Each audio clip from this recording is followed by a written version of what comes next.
forte e também cheia do vigor do Senhor, é aquela que ainda ajuda, né, muitas situações. Então, os cardeais sabem o que eles estão fazendo ali. Então, a gente pode ver tudo isso, né? As orações, a missa, né? A homilia do cardeal Jean-Baptiste Ré, frisando isso, né? Nós estamos aqui em uma igreja orante, como no dia de Pentecostes, né? Então, que o Senhor nos dê um Papa, né, que a igreja necessita, né? Então, tudo isso é interessante, é muito, muito importante isso. Coisa que a gente não vê nas eleições, né, de cunho civil. Você vê muito dinheiro correndo, né? Você vê muita baixaria, muita briga por causa de candidato. Na igreja não existe isso, não existe briga de candidato. Por mais que todos os cardeais que estão ali são eleitores, né? São eleitores e são elegíveis. Mas não é assim, a escolha não é assim que se faz. Ela é muito rezada, ela é muito discernida, né? Então tem toda uma estrutura, né, que vai favorecer a isso, né? Então a igreja peregrina, ela necessita de graças e bênçãos especiais para esse momento, né? Então o conclave, ele vai durar, né, conforme a vontade de Deus, né? E também a duração do conclave, ele vai expressar o quanto a igreja está unida, né? Então, por isso que nós católicos, seja onde nós estivermos, se a gente dedicar pelo menos um Pai Nosso em favor do conclave, nós estamos ajudando, né, nesse momento, para ajudar aqueles 133 cardeais que estão no Vaticano reunidos, né, para a escolha do novo Papa. Então, hoje, nós já tivemos a primeira sessão do conclave, fumaça preta, né? Fumaça preta.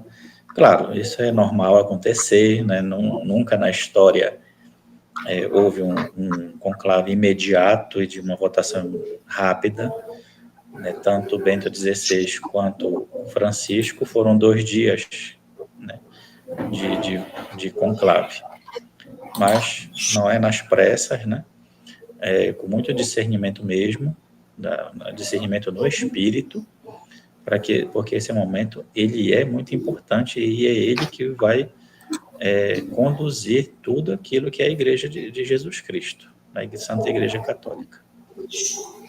Muito bem, aqui nós estamos com a presença do Padre Pedro Henrique, o nosso pároco da Paróquia Nacional do Carmo São Benedito, também vigário episcopal daqui da nossa área São Marcos, e hoje a gente está fazendo já um comentário aqui sobre esse dia, né, que aconteceu da conclave, né? Que naquele dia o bispo explicou, né, o Dom Ivanildo falou, né, com chave, né? Uhum. Desde quando começou essa tradição, você sabe informar assim, quando começou essa tradição de ser assim com chave? Com chaves trancado, né? Uhum. E nem sempre era assim, né? Não, porque na igreja ela sempre modificou a escolha, né? Existiam 3 formas, que era a primeira forma, que era por aclamação, ou seja, os cardeais viam, né, naquele outro cardeal ali, a pessoa mesmo que era indicada, então eles aclamavam.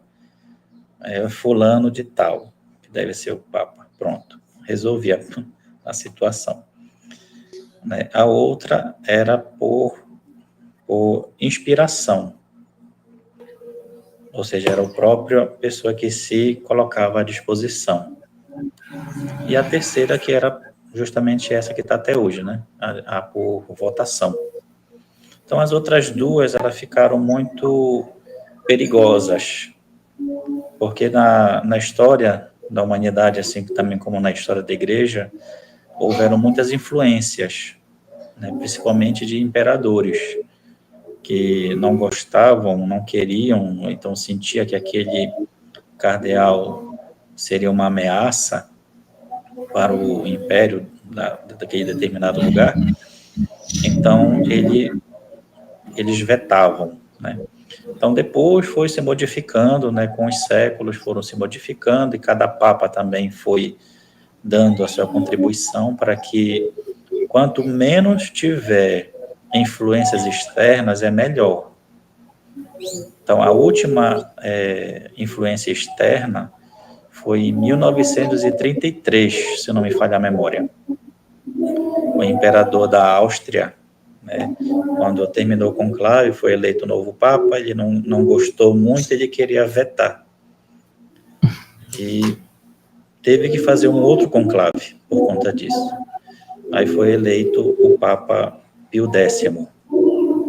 E o Papa Pio X também não perdeu tempo, né?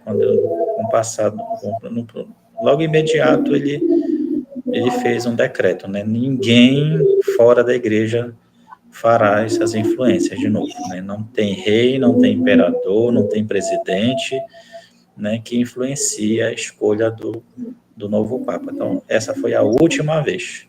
Né? Então, tem toda uma caminhada, né, de discernimento da igreja, por isso que ficou conhecido como conclave, com chave, né? Vai para a Capela Sistina, né? E ali os cardeais fechados, sem influência externa, né, para que eles possam fazer aquele momento mesmo com muita consciência do o peso da responsabilidade que eles têm. Então, a Capela Sistina ela só veio a existir junto com a Basílica de São Pedro, né, que é a partir do século XVI. Mas antes disso, funcionava tudo nas basílicas, ou de São Paulo, ou de Santa Maria Maior, ou de São João de Latrão, que é a catedral, chamada Catedral do Papa. Então, com o passar dos anos, dos séculos, as coisas foram sendo modificadas, né, para que realmente a igreja pudesse ter realmente um Papa que pudesse conduzi-la naquele momento. Tá? Mas sempre houve modificações. Bento XVI, ele fez modificações no conclave, que já foi usado agora. Né? O Papa Francisco também fez umas leves também modificações, também foram usadas nesse conclave agora.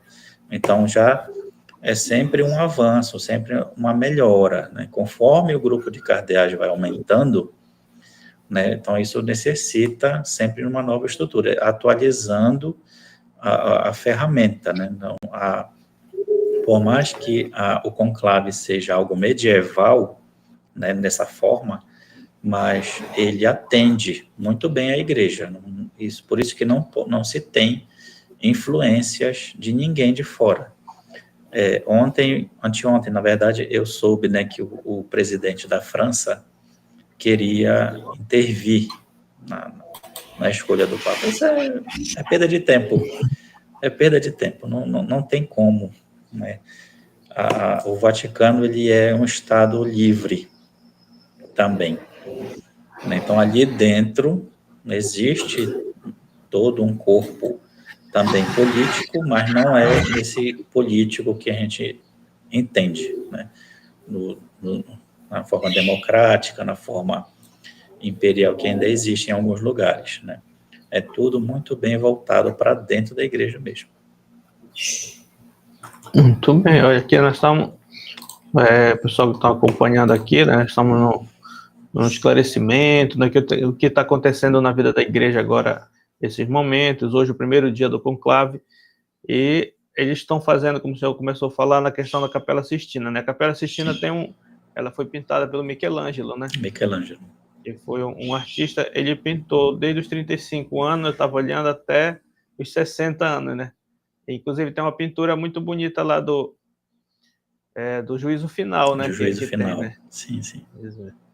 E o Juízo Final, o que é, padre, para a igreja, assim, o Juízo Final? Fale um pouco dessa pintura aí só, assim, o que significa o Juízo Final, né? Uhum.